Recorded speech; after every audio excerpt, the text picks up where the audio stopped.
Y'all may know Bryce Coutts from his work on the HawksZone Rundown Podcast. He's been on this show, does some great work with his co-host Ryan on that show.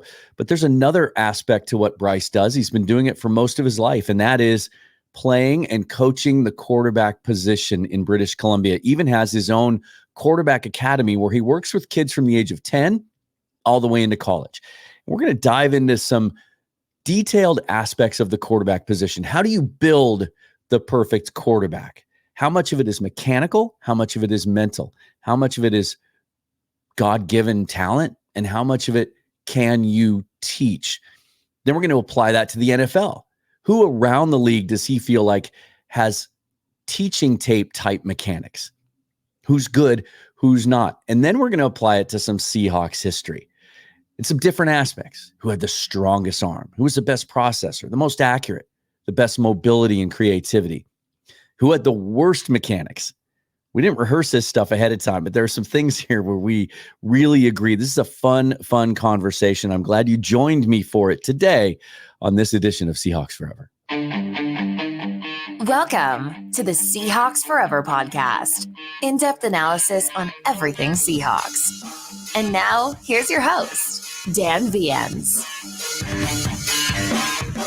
Before we get to my conversation with Bryce Coutts, hit that like button, the thumbs up, and subscribe if you're watching on YouTube. Hit the bell so you always get notification of future episodes. You can listen and subscribe on any audio platform that you prefer, but if you want to hear ads without or episodes without ads, you can do so only on Spotify. It's just a small monthly fee. I'll have those details in the description. Other ways you can support the show, you can buy me a coffee or a beer, or you can hit that super thanks down below. And honestly, just by interacting with the channel, leaving comments, just viewing the episodes, that's really the best way that you can help the continued growth of this channel. And again, I just thank all of you for doing so. It's been a lot of fun. There's some really cool things happening that are in the works for Seahawks Forever in the not too distant future. Let's get into this conversation. If you like quarterback play, you like the quarterback position. I mean, if you're a football fan, you can't avoid it, right? It is the focal point. And in an off season where it becomes a little more challenging to find relevant current topics to discuss in different ways, this is one that I was really excited to get into. And I touch on that a little bit in this. So this is Bryce Coutts and I, he of the HawksZone Rundown Podcast and also the Pinnacle Quarterback Academy, talking about the signal caller position. Here we go.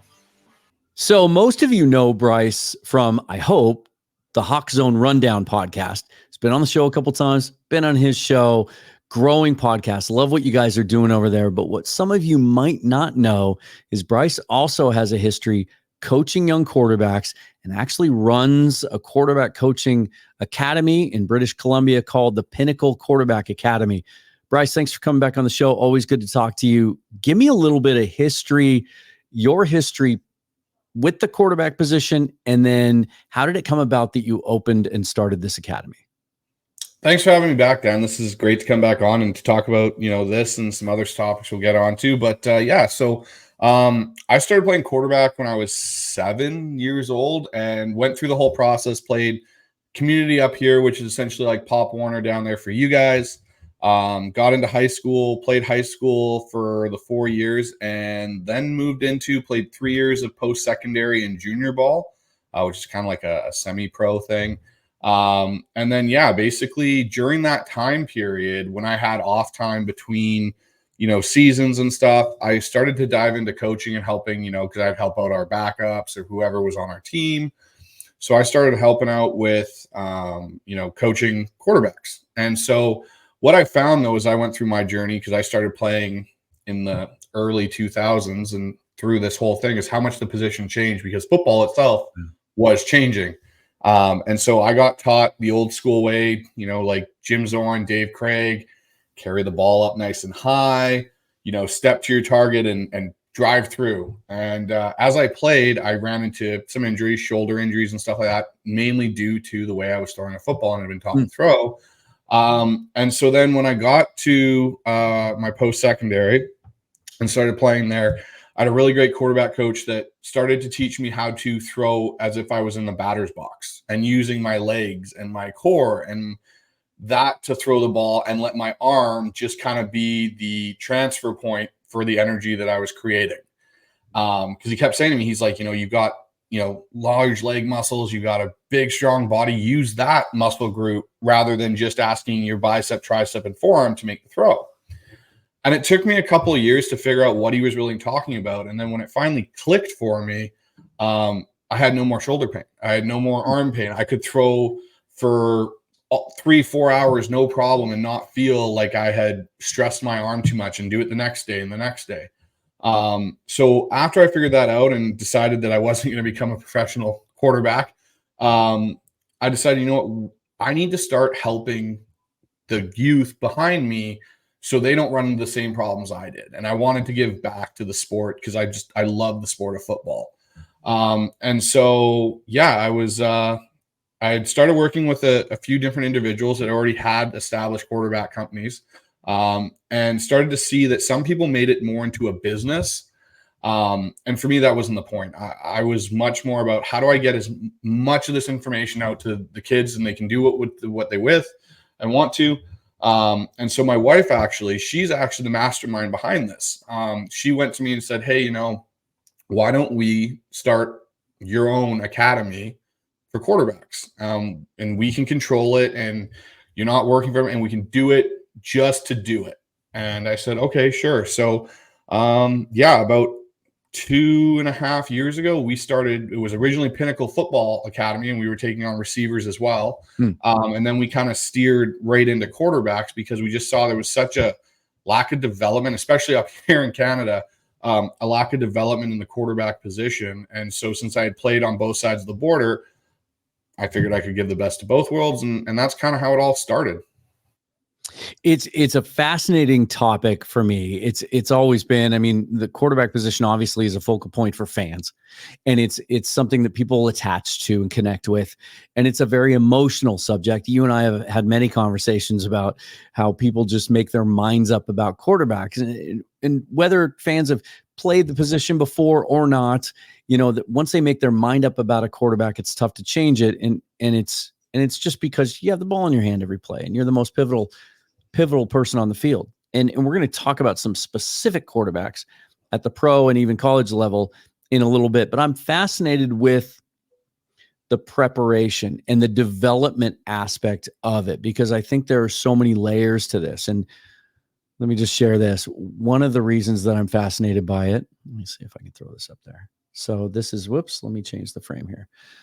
So this is me. I played quarterback too. And I was never any good. And I'm going to ask you about some things later that I've wanted to know for 40 years. But like I was dead set on playing the quarterback position, even though I really didn't have any of the natural talent to make it happen. But so I've always since then been fascinated with how you learn the position, because I think it's right up there with, if you're going to have a debate about the hardest things to do in sports, right? I would say, hitting a golf ball accurately is one thing. Hitting anything off a major league pitcher is one, but playing quarterback in the NFL, certainly one of those things. And I think it gets lost sometimes in these debates that people just think it should be easy. They're so easy to criticize some of these players who didn't become great players, but then went on to do other things, either as an analyst or, as you've mentioned, like running these quarterback academies, guys like John Beck and Jordan Palmer, who have become, very successful grooming quarterbacks. So you became interested early on at the mechanics and the mechanical part of playing quarterback. So when you get a guy for the first time, what's the first thing that you look for? Do you start off with like an ideal delivery and show them that and then see how they do? Or do you watch a kid with what he has already and then adapt your teaching to what he already has in place? So it's funny because when I first started playing, it was everyone had to throw the same way. It was right. You did this, and you went through this kind of robotic sequence of how you had to throw. And so what I'll do is when I have a kid come out and I'm going to work with him specifically on mechanics, because our academy is two different things. It's mechanics, and then it's the whole mental and emotional and pressure side of the program. And I work with that with the kids as well. So when it comes to the mechanical side of it, what I'll do is I'll have a kid come out and we do a one-on-one hour session, and I will just let him throw, but I start with a towel. I don't start with a ball. And I want to see, without the weight of the ball and that whole mindset of I'm trying to spin a football, what does his throwing sequence look like? And I call it the kinetic sequence from top to bottom. And so for me, before I even look at his arm, I'll see how involved is his feet with the connection to the ground. And then from there, going up through the legs into his hips, how much rotational force is he creating from his lower body? How tight is his core? What is his front side of his body doing? So I split a quarterback in half. So I call it the front side or the off side. So whatever side is not your throwing arm is considered your off or front side. And what does that do? Does it just swing open, or does it stay nice and tight and controlled to the body? When I get up to the arm, I tell every kid, you're never going to throw like somebody else. It's like signing your name on a check. Your signature is going to be different than mine. No matter if I try and copy yours or you try and copy mine, it'll never be the same.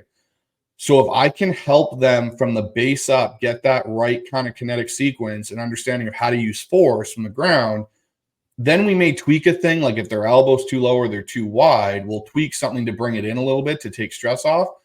But all my quarterbacks have a different delivery. It's just, can that delivery be done within a certain time frame? And is that delivery going to take the pressure and strain off your arm and shoulder and let your body take that strain for you?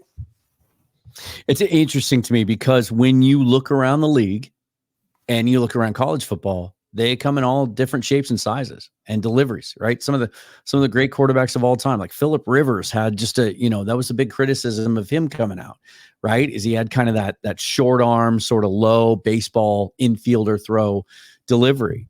And yet he definitely made it work. So it's interesting to hear you describe that. Is there a common thread when you see kids come into your program? Is there one bad habit that stands out above the rest that you see consistently that you have to correct?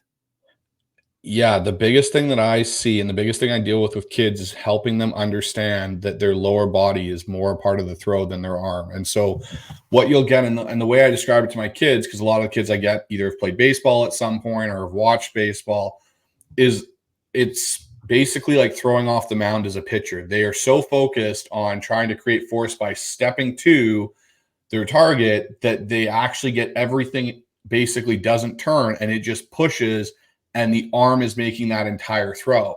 And so for the big thing for me is teaching these kids to sit back in their stance, keep the weight on the back leg, transfer that through your hips and rotating rather than stepping to your target to make the throw. How hard is it as a coach for you, though, when you see someone with what might be an unorthodox delivery, but it works, right? How hard is it for you to not try to correct that? For me, it's not so much a hard thing as it's more of a worry thing, because what I get, so I start working with kids when they're about 10 years old, and I have multiple guys that now play in university. And so the big thing for me is, what are they going to look like when they get to be fully grown and matured physically? Is this going to cause them a problem? Are they actually going to inevitably hurt themselves? If it's something where it's like, oh, they're, slightly out wide with their delivery and not super in tight, that's not something I'm going to be too worried about. But if they're like really high up like this and pinching their shoulder and their rotator cuff, that's something where I go, how is this going to project out the entirety of their time playing? And are they now susceptible to an injury that they're not going to get from a hip, but just from wear and tear on that ability? And then at a certain point in the process, like it becomes irrelevant, right? Like I can't remember now. You and I had a lot of conversations around the draft and different prospects we liked or didn't like. I can't remember your feelings about Joe Mixon out of Tennessee. I'm sorry, it's not Joe, right? Yeah, Joe Milton. Joe Milton, that's right. I'm thinking of Joe Mixon, the running back from Cincinnati.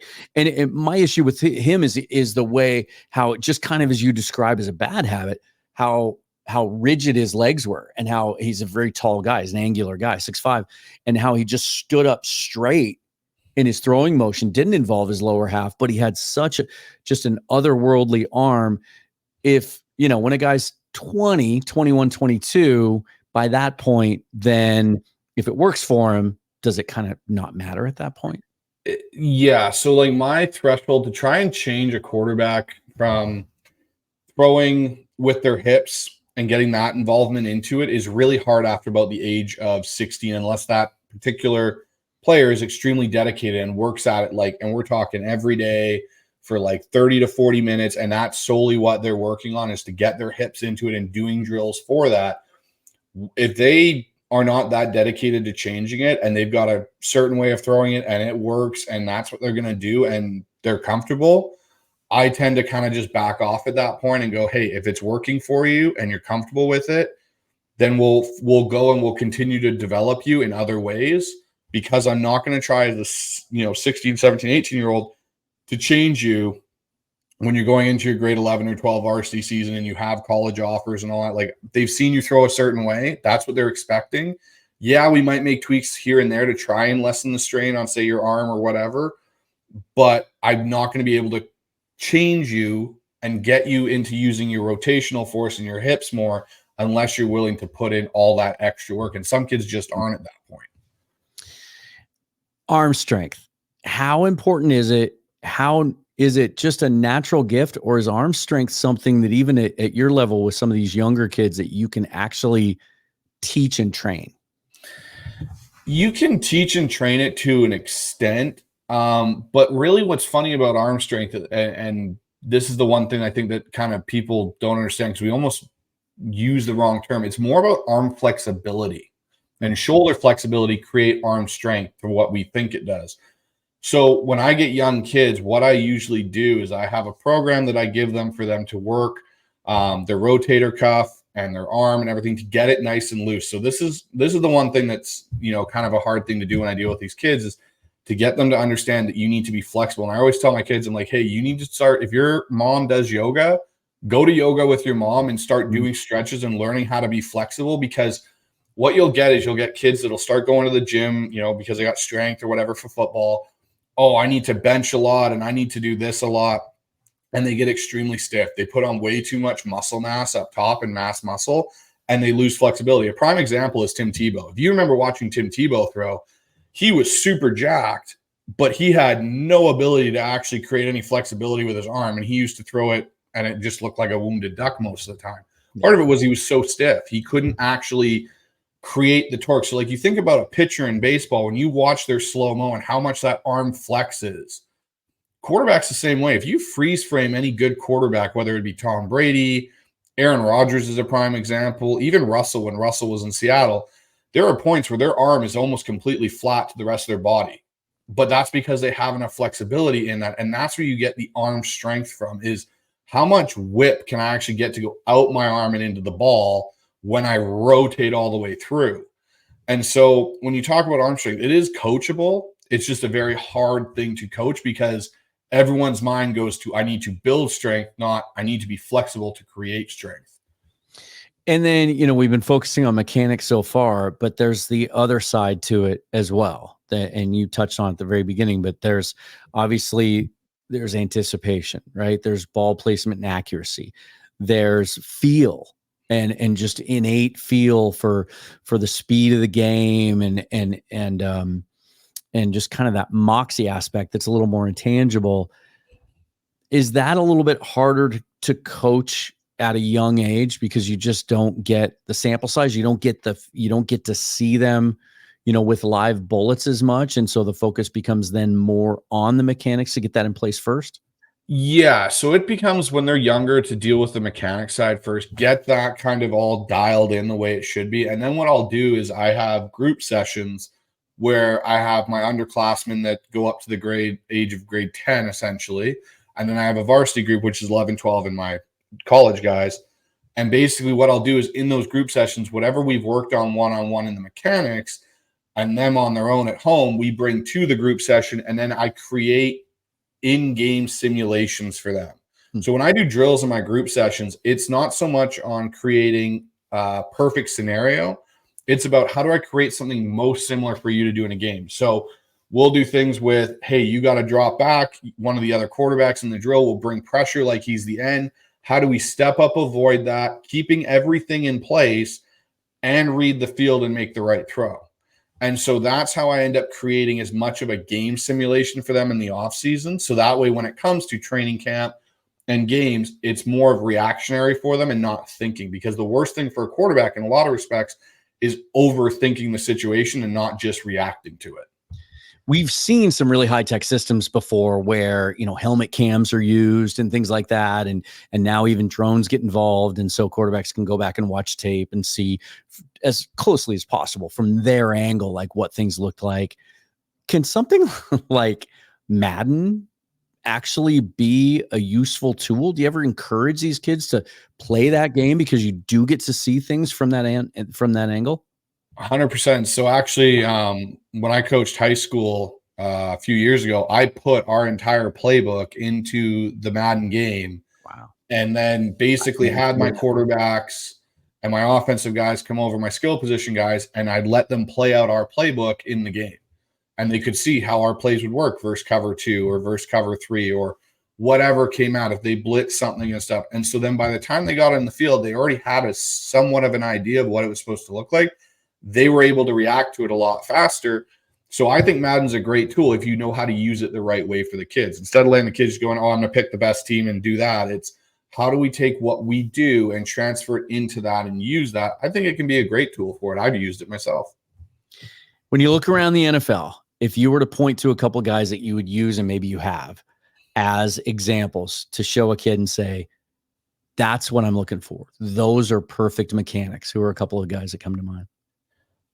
Joe Burrow's definitely one of those guys. He's got really good mechanical kinetic sequence from top to bottom. Geno's actually another one. Geno to me is one of the probably best mechanical quarterbacks top to bottom. Outside of that, Aaron Rodgers, as much as people think Aaron Rodgers has sort of weird mechanics, he's actually one of the very few that creates a lot of force through his legs to make throws, and that's why you can see him flick his wrist and the ball goes 60 or 70 yards. And then another one that's pretty mechanically sound is probably Jared Goff. Jared Goff's another guy that's very mechanically sound. It's interesting. I wrote a couple names down myself here without us talking about this ahead of time, and I wrote Rodgers, Burrow, Goff, and then I put Matthew Stafford on the list as well. Yep, Matthew Stafford's another one for sure. And Rodgers is so fascinating to me because, I'm sure you've seen tape of him coming out of Butte Junior College. Yep. Right.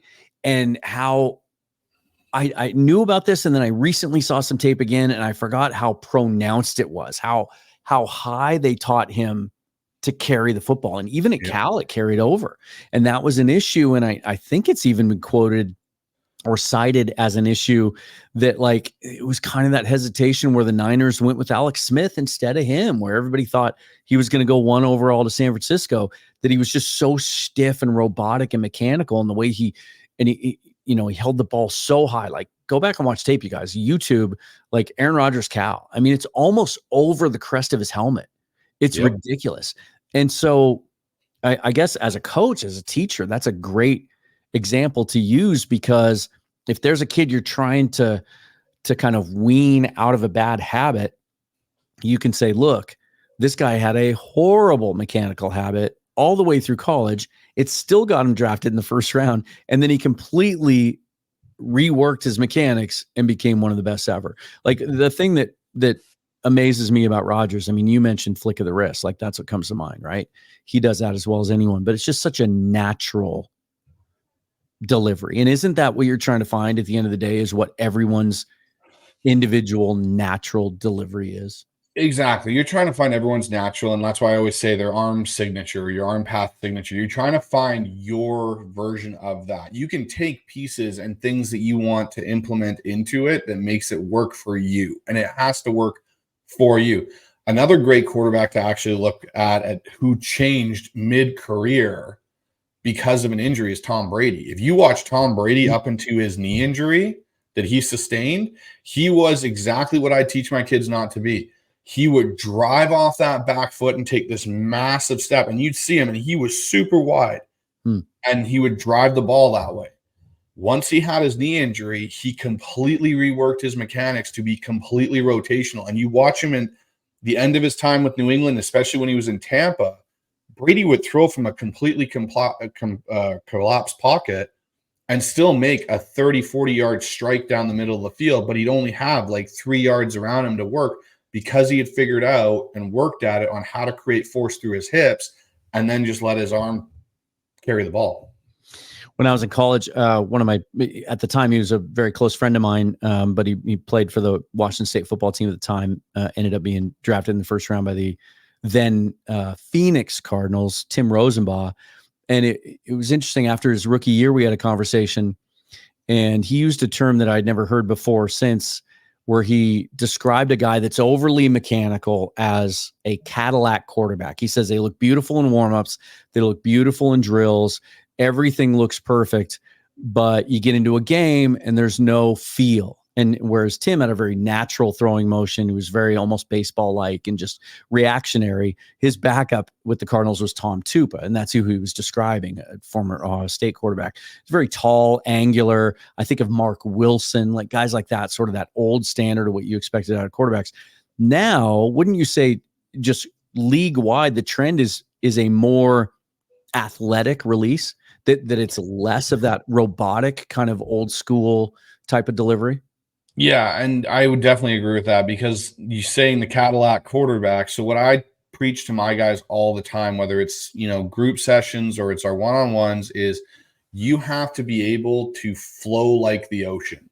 Mm-hmm. And the reason for that, and be the calm in a chaotic situation, because you're never going to have a clean pocket. That's the one thing that is this big misnomer in the NFL, the amount of time, or even in football in general, the amount of time a quarterback gets a clean pocket. I can probably count on both hands the amount of times I've had that in my career, where it was picture perfect. I could do everything right and deliver the ball. Normally there's a missed block, there's something you're not accounting for, and you've got to be able to adapt to it in split seconds. And so for me, working with the guys that I do, it's all about how do we make you as athletic as you can be, but have as much flow top to bottom and a smooth transition, no matter what the situation is, that you can still make an efficient and high catchable ball for your receiver. How about release time? We hear about quick releases, and there's been some guys throughout history that have incredibly quick releases, and it's really impressive. I think of Dan Marino and others. But yet, I also can think of guys where I remember the first time I watched tape on Cam Ward when he was transferring to Washington State. Now he's going from Washington State to Miami. One of the quickest, like lightning quickest releases I've ever seen. But at times I feel like it's a detriment, and he sails balls and his feet aren't in place and it gets away from him. And that can be a detriment. Is at the level you're working with kids, is that not as much of a concern how quickly they get rid of it? Because that's something that later on down the road, as they get more advanced, has more to do with anticipation and processing than it does the actual physical act of getting rid of the football? Or is that something you actually work on? That's actually something I work on. Surprisingly enough, with my kids that are, 10 or 13, I start working with them on that, because kind of like what you alluded to there, Dan, when you said his feet weren't set. And so he was kind of ahead of himself. Yeah. Your feet not being set to your target or where you're going to the ball is immediately going to cause you problems. And so that's where what I describe to my quarterbacks is, it's like when you lay a hose out on the ground and you put water through that hose. As you slowly apply kinks to that hose, the water pressure slowly stops. We want to have as much pressure going out, and so as much force going out into our ball and as much accuracy. The best way from point A to point B is a straight line. And so with my guys, what I work with them on is, okay, you want to accelerate. You got a quick slant coming. We want to get that ball. Okay, how do we get ourselves aligned as quickly as possible? And it ties into, what do I see pre-snap, to how do I align myself as quickly as possible to deliver that ball? And so when you see, and you've probably heard the term happy feet, if you see a quarterback with happy feet, they generally struggle with their accuracy in that, because they don't actually align themselves properly to their target when they're going to throw. I saw an interview this offseason. Maybe you saw the same one that just blew me away. Kirk Cousins was on the Rich Eisen show. Did you see this interview at all? And he said something to Rich that I still have a hard time wrapping my head around, where I forget what the actual question was, but it prompted Kirk to talk about processing going through reads and reading defenses. And he said, look, you don't really learn to read defenses and go through your progressions until year 4 or 5 in the league. And yet every year these kids come out in the draft and we rip them for like, I don't think he's a good processor. I don't think he goes through his reads. We heard that about CJ Stroud, right? So one read guy. We hear that about a lot of the Ohio State guys, but Stroud was able to overcome that. When you first get these kids and you're trying to teach them, like how deep into that can you really get as far as making reads and processing? It's really hard to, because you get these kids and they all come from different programs and different offensive systems and what their coaches want them to read and how they want them to read it. So what I work with my quarterbacks is understanding windows, understanding if we're running this concept, and I use generic concepts across the board from my 10-year-olds to my guys that are at varsity and in university on, okay, if we know that this is our concept and this is the coverage that, say, the defense is playing that you've identified, where are your windows going to appear? I'm not going to teach them, hey, he's going to drop on this and he's going to do this to the flat and this guy. It's more like, where's your window to hit this route? And you're throwing the route. You're not throwing against the defense. You're really throwing your route and your concept. So where's that window for me to throw the 10-yard in based on how this defense is going to move? And if I know what the window is, then I can make my sight adjustment and get the ball there. And so I would say more of it is understanding your own offense and where, if you watch teams and you do that, and that's why I agree with what Kirk said about, not knowing until year 4 or 5, really how to understand how to go through your progressions. Year 1, 2, and 3, like if you watch CJ Stroud last year, he was just throwing in windows and he was good at it because that's what he knew from Ohio State. And they brought that from Ohio State for him. It's no different than when Sean McVay got Jared Goff. Jared Goff comes from Cal. They're not running anything too complex. Everyone talks about McVay's offense being this crazy scheme. McVay's offense is about play action, read the route. Here it is against cover 2. This is where you throw it versus cover 2. This is where you throw it versus cover 3. And that's all you have to do. And so you are able to teach these kids at that age. If I'm throwing the route and not trying to throw against the defense, it slows it down for them. If you try and tell them, hey, this corner is going to do this and he's going to do that, they're going to get way too in their own heads and overthink that whole entire situation. So I have one particular 12 or 13-year-old that throws the ball better than some of my guys that are in grade 11 and 12. Part of the reason is he understands how to throw the route. And some of these guys that are older are trying to wait for this perfect opportunity in cover 2 to just drop. No, just throw the route. If it's there in cover 2 in this window, throw it. And that's what they have to learn to do. And then kind of along those same lines, like what's your message to these kids when you're teaching them, as far as like sometimes the guy's wide open and you can see it from the moment the ball leaves your hands. Sometimes they aren't. And being able to trust your guy and your throw, even though he might look covered up, especially if you're not a guy who's 6'4", 6'5", which these kids aren't obviously at that age, and you can't see things as clearly. Like how much time do you spend on that kind of messaging where like, look, sometimes you just got to let it go, even though it doesn't look like he's wide open? That's a huge thing for me. So what I tell a lot of my guys, and even out today when I was out coaching today with our provincial team, I have a couple quarterbacks, and I kept telling them the same thing, like hesitation will get you killed. So you are better to throw that ball. If you see it for that split second, trust your gut and throw it. I will never get mad if you can come to the sideline and go, Coach, I saw this. I threw in this window. Sometimes the defender is going to make a great play. Like when you let the ball out of your hand, it's a 50-50 if it's going to work anyways. Right. But if quarterbacks hesitate to make the perfect pass, that is going to cause them more problems down the line because they're processing, or their ability to throw the route and see the windows is going to slow down.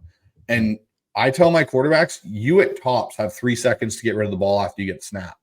You don't have the ability to read the whole field and make the perfect pass. If you see it, throw it and just get rid of it right then and there. If it doesn't work out and we throw a pick, cool. We dust ourselves off. We come back the next drive and try again. Okay, so as you're describing all of that over the last 60 seconds, one play came to mind. Can you guess which one I'm thinking of? I'm guessing the Super Bowl play? Yeah, Super Bowl 49. I'm not asking you about the play call, whether you would have called a timeout, that play call against a 9-man front, any of that. But at the moment, because that's one, as you were just describing it, to me, when I watch that replay, and it's still hard for me to watch, like at the moment Russell Wilson released that ball, you could almost even see it in his eyes. Like he believed it was a touchdown. They were winning their back-to-back championships. Like, forget about play call strategy, any of that. Did he make the right throw? Like, did you watch that as a guy who played quarterback and as a quarterback coach? Was it the right throw? Yep, it was the right throw. Based on his job. He did, based on what he was given, what the look was, and the window. And if you look at that, when he opens to throw that, the window is there, and he throws it.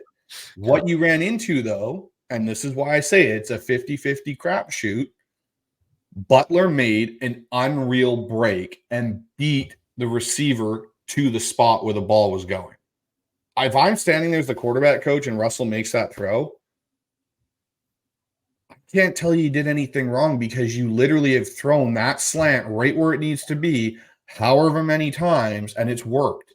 And this time it didn't. And that's football. Because I've heard people say, well, he should have thrown it lower. To me, that's hindsight being 2020. I mean, it was hindsight is 2020. If he throws it lower and Lockett goes down to catch it and it pops up and it's an interception, then he should have thrown it higher. He threw the ball where the play and the window was, and the defender made a phenomenal play. Now, like we said, we're not going to talk about any other things because that's not the play I would have called. Right. But given the parameters Russell was in, he made the right decision and throw. Yeah. Interesting.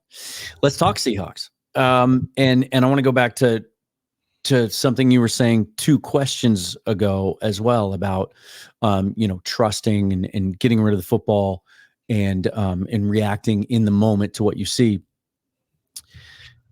I keep going back to this. You and I have had this conversation. You know that I'm a believer in Geno Smith. I think he's, a very good NFL quarterback that you can win with as long as all the pieces are around him. And the offensive coordinator understands what he does well and what he doesn't and caters to that. Do you remember the Cincinnati game last year? Yep. Like that was one of the weirdest games that I've ever seen a quarterback play. And it was something I was hypercritical of him on this show. And even to this day, I still have people come at me with, that as a criticism or as an example of why they don't like Geno. Something happened that day where there were 3 or 4 examples of, and it's a game they lost right at the last second. They had a chance to win it at the end. He throws the pick, trying to hit JSN. But there were 3 or 4 wide open, easy touchdowns that you could have thrown, maybe even me. And that where it looks to me when I watch the all 22 that he's looking right at the guy. It's not like he didn't see him running wide open for a touchdown and can't pull the trigger. What happens in a case like that? As you're watching that game and you're asking yourself, what's going on with Geno today? Like, how do you explain that? That's usually due to overthinking. So I have quarterbacks when I watch my all 22 of our stuff where I'll see the same thing. They're looking at the route and the route's there. They don't trust it. And so they're hesitant to let it go. And that's what I mean by they're overthinking. They're thinking, if I let this go, is that corner going to all of a sudden jump and bail and get there and be right there, even though the guy's wide open as we're running? Or am I perfectly aligned to make this throw and get myself also like there's so many things that go through your mind.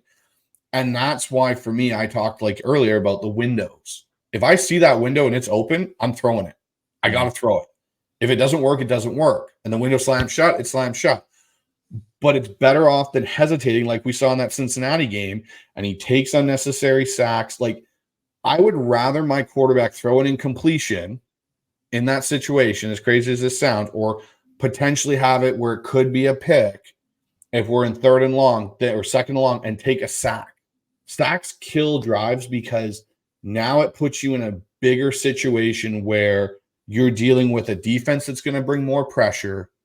There's going to be a lot more circumstances that are going to get put on you than if you take that shot. And so there were 3 throws in that game where I looked at Geno and I went, you're overthinking it, bud. You're thinking that something else is there. You're overthinking something and you're not just cutting it loose and letting it go. And that's where and I'll put it to another we'll pivot a little bit here, but we talked about Drew Lock. And when he played in the Philly game, that 2-minute drill was Drew Lock just feeling it and throwing it. Yeah. And you could see that he just moved the ball down the field. And it's hard for a defense to get any sort of understanding of how a quarterback's going to attack them if he's just dealing the ball down the field, left, right, center, whatever, which Drew did phenomenally. And that opened up the JSN shot at the end of the game for the touchdown, where he knew as soon as he came out, hey, I got the one-on-one, there's the window, boom, I'm letting the ball go. We'll see what happens. I'm going to go give my guy a shot to make a play. JSN makes a play, we win the game. Gino, on the other hand, in the Cincinnati game was doing it's got to be perfect to get it there, or I just don't trust it for whatever reason. And that's what led to those issues in those plays. Yeah, and side note too, I wondered at that time, it was still early enough in the season that, this was a different atmosphere for Gino to be in. He had gotten paid, the expectations were greater. I just, when I watched that, I thought that's a guy that's feeling pressure and he doesn't want to make a mistake. But it seems like once he put that game behind him, he kind of let that go. Let's talk about some Seahawks history before we wrap this up. This is going to be fun.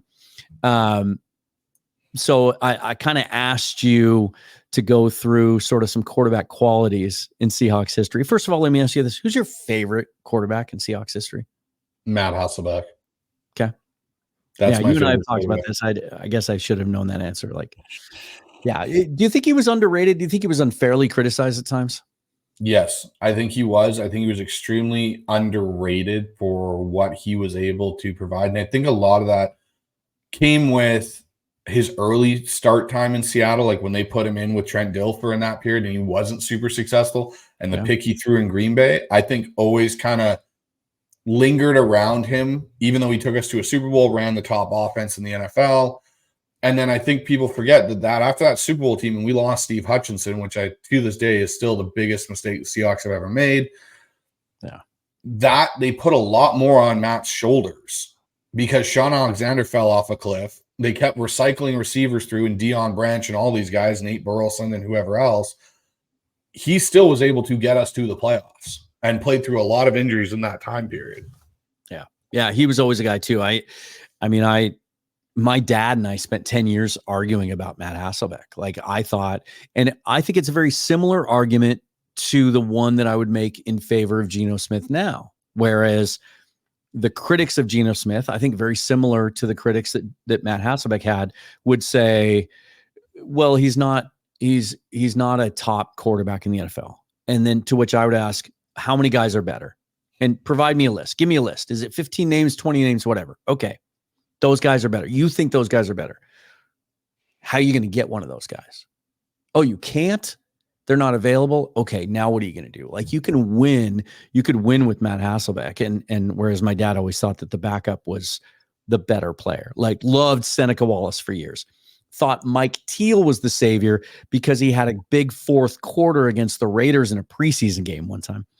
I always thought Matt was underrated for his arm strength too. I remember a game he played, I think it must have been his rookie year, because if I remember right, his rookie year was the only year he played with the silver helmets, and then they changed. Correct. Yeah. I think they changed their uniforms in his second year, and they were playing the Raiders on the road. And there was a game where he was kind of pressured and he had to lean back. He was throwing an out to his right, maybe a 10-yard out, and he was getting pressured. So he didn't get a chance to step into the throw. He's kind of leaning back. And so he kind of flicked it. And it was on a rope. I think he had underrated arm strength. Let me ask you this first before we get into some of this other stuff. Who had the worst mechanics of any Seahawks quarterback you can recall? Dan McGuire. Oh, thank you. We did not pre-rehearse this. I could not stand Dan McGuire and his mechanics and everything. And I get the appeal. The dude looked like a Drew Bledsoe clone. Huge. He was 6'8". But the dude could not spin a football to save his life. When he was playing for the Seahawks, when he was drafted, I was still covering television in the Tri-Cities. And so we would go to training camp every year. And I was so excited to watch him his rookie year because he's just big, strong. I liked him personally. I thought his personality was cool. He had a cool vibe. And then the first time I remember watching him drop back and throw, and he looked like, someone who, when you try to throw a Nerf ball for the first time and it's really light, and so it doesn't have any of its own gravity or weight to it, And so you have to try to manipulate a spiral. And here's this massive dude. You'd think he would just flick the ball. And he would wrap his wrist around it and like, try to spin it coming out of his hand. Oh, yeah. It was so painful. And it was so like contradictory to what you expected to see from him. That was fun. That was cool. I was really interested to hear your answer to that. So I picked 5 qualities here. We're going to build the perfect Seahawks quarterback. Right? Okay. I like it. Overall, just top to bottom mechanics. It actually would probably be Matt. Okay. Arm strength. Who had the strongest arm? Warren Moon. Okay. Processing. Ooh, that's a good one. I think I might even lean into Trent Dilfer on this one. I wasn't so sure that you weren't going to say Trent Dilfer with worse mechanics. I was watching some other unrelated Seahawks highlights a couple of days ago, and a play came up where he was throwing the football, and it was like, I forgot how kind of shot putty his delivery was. Yeah. And then this one's obvious, right? Mobility, athleticism. Oh yeah, that's Russell. Hands Right? down.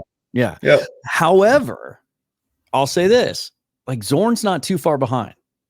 No, Zorn's not too far behind, and neither is Seneca Wallace if you really want to go. Oh yeah. So like that's kind of the and so just to go back, because I know listeners are probably going to say, how could he pick Trent Dilfer for processing?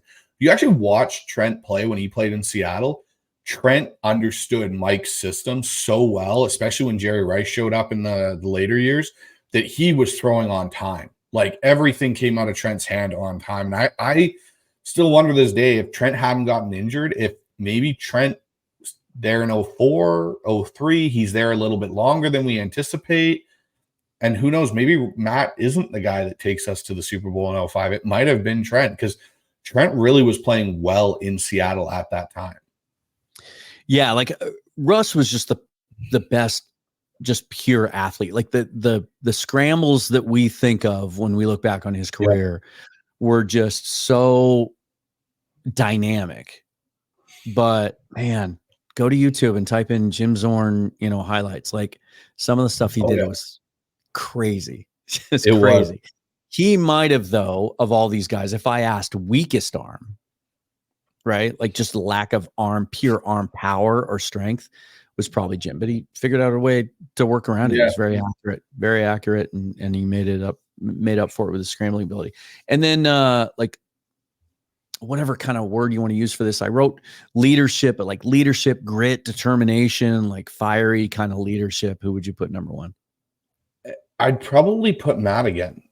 Okay. Matt's probably the one. Matt, or the other guy that I might throw in that conversation is John Kitna. Okay. I'm glad you brought Kitten up. Now, I would say Dave Craig.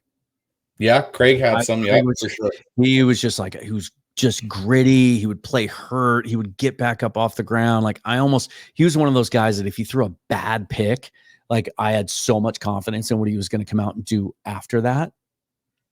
The greatest example of that is a game at Kansas City where Derek Thomas had 8 sacks to set an NFL record, and then had him in the grasp at the end of the game for a 9th, and he gets out of it and throws the winner to Paul Scanzi to actually win that game. Was just one of the great moments in Seahawks history, if you ask me. I'm so glad you brought up John Kitna, because he to me, he's one of the most overlooked and unsung quarterbacks in Seahawks history, just because I have a personal story. Like, first of all, that style of play, he reminded me, when I saw him for the first time, it reminded me very much of Tim Rosenbaugh. I see some John Kitna and Sam Howell, just kind of in their play style and just physically. When I was covering sports in North Dakota, actually, small college, John was at Central his senior year there.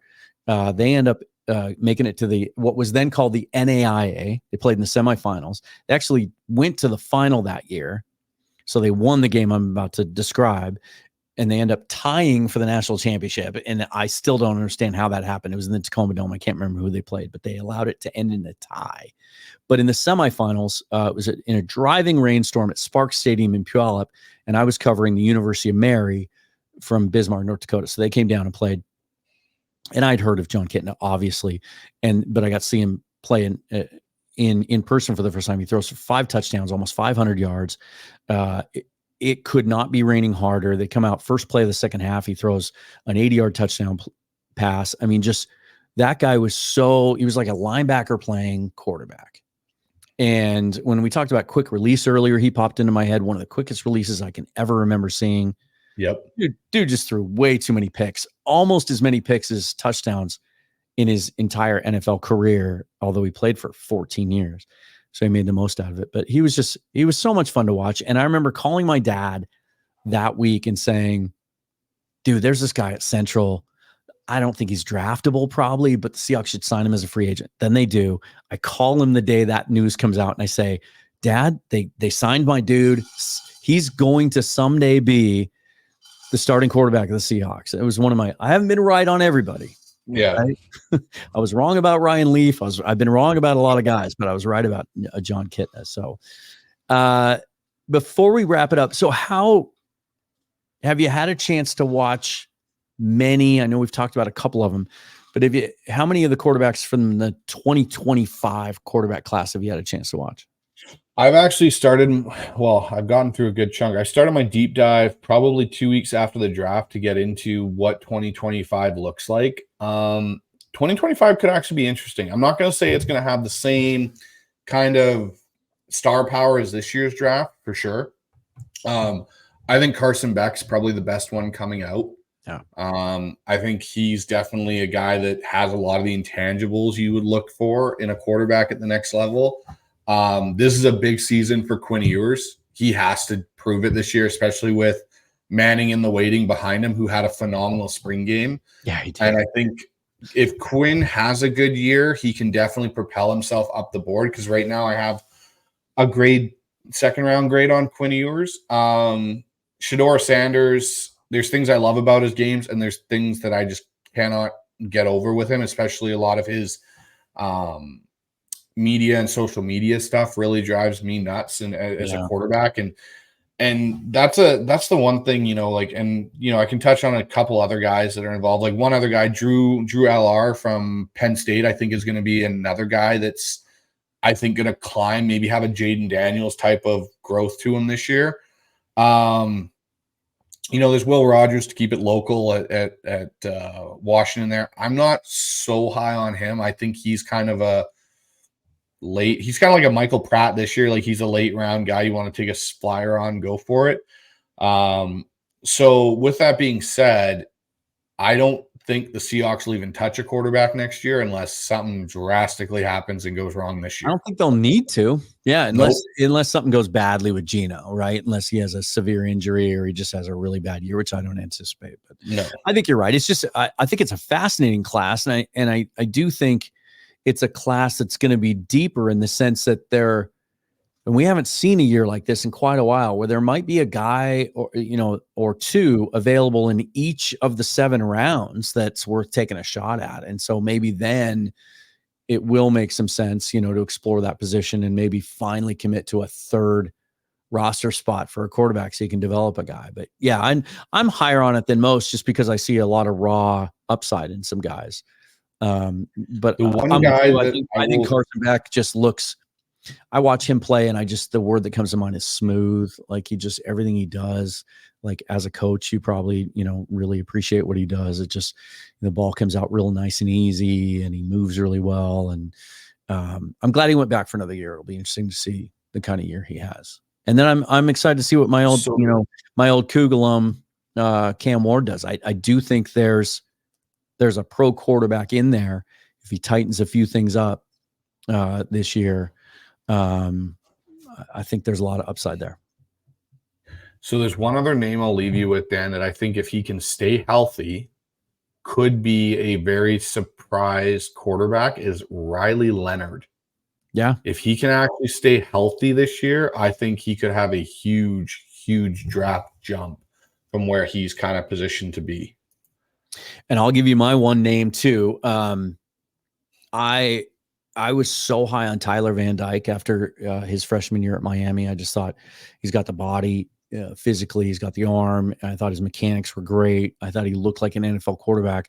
And then things just went awry. Had some shoulder issues and just didn't mesh with Cristobal. And, obviously we know what happened with Cristobal and Herbert. And there were people that didn't think he was a first-round quarterback because of the system he played in. But transferred to Wisconsin, so he's going to play for Luke Fickell. Right? Is that it? I'm getting that name right? The guy that was Luke Fickell, yeah.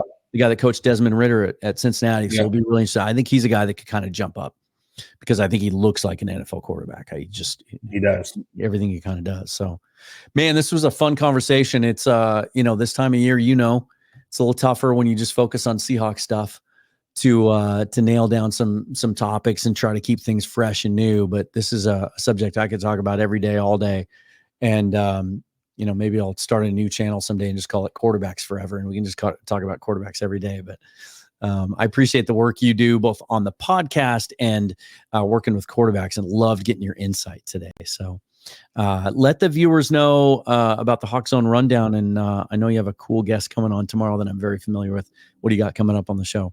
Yeah, so me and Ryan over the HawksZone Rundown, we're going to have Dana O'Gorman on tomorrow to kind of talk a little bit of the offseason, OTAs, what's been going on, minicamp, some players she's super excited to kind of keep an eye on throughout this whole process, and kind of what her thoughts are about how the whole uploading of Mike McDonald's defense is going for this group, what her expectations are, because I know Dana loves her defense. She does. And then, me and Ryan are going to be starting a kind of cool series for the next couple of weeks that we're going to do, basically kind of IDing the top 25 Seahawks that we view as intriguing this offseason, and kind of go into a deep dive on each player and kind of work our way up to training camp and go from there. So, that's kind of what we got coming on the channel. Well, at least now we can say, because it's officially June, we can say that training camp starts next month. So, it just gets a little bit closer each day. Can't wait. Thanks for taking the time, Bryce. Always good chopping it up with you, and we'll talk to you soon, man. Sounds good. Thanks for having me, Dan. All right. See ya. See ya. What'd you guys think of that? Agree or disagree on some of the different qualities? Man, it's always fun to go back and talk about old Seahawk quarterbacks. I could do that forever, and I will find other reasons to do it. One of the things we're going to get into in the next 6 weeks or so before training camp opens up is we're going to talk about best ever at different positions with the Seahawks, and also 10 best ever overall. Have some fun with topics like that. I am Dan Viens. This is Seahawks Forever. Thank you so much for watching. Follow me on Twitter at Seahawks Forever. Forever and always go Hawks. Thanks again, you guys.